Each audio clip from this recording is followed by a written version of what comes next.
હવે ઉઠો ને, મોડું થાય છે ભાવિન. કેટલી વાર કહેવાનું હોય તમને? મારા પિયરમાં લગ્ન હોય ને ત્યારે જ તમે એવું કરો, મને ખબર.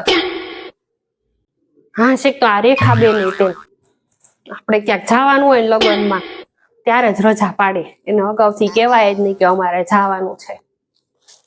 બધાય મારું જ લોહી પીવે. હા બધુંય કામ હાથે કરી નાખ તો જવું પડશે મારે.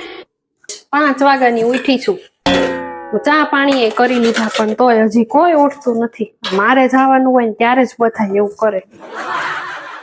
હાલો સાંભળો છો? હવે ભાખરી ઠરી જાય છે તમારી.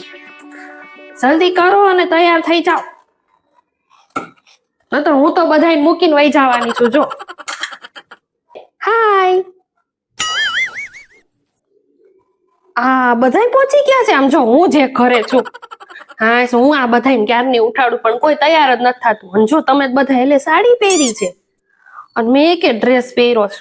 હા તો અમારે બદલાવા પડશે કપડા. ના ઈનો મજા આવે. સાડી એટલે સાડીની જ થીમ. તમારે મને કહેવાય નહીં પેલા? અચાનક નક્કી કર્યું હે? હારું ત્યારે હવે તો હું સાડી જ પહેરી લઉં છું. ના મનનો મજા આવે. એ એક જ થીમ રખાય. જોવા દો તો તમે કોઈ હેરસ્ટાઈલ નથી કરી ને? છૂટા છે ને વાળ બધાયના? ખુલ્લા રાખજો. હા હું ખુલ્લા જ રાખું છું. ના મારે વાળ સ્ટ્રેટ નથી કર્યા મેં. મારા વાળ જ એવા સિલ્કી જ છે. પહેલેથી જ એવા વાળ છે. હારું ત્યારે મળીએ બધાય લગનમાં જલ્દી. બાય. હું આવું જ છું. હા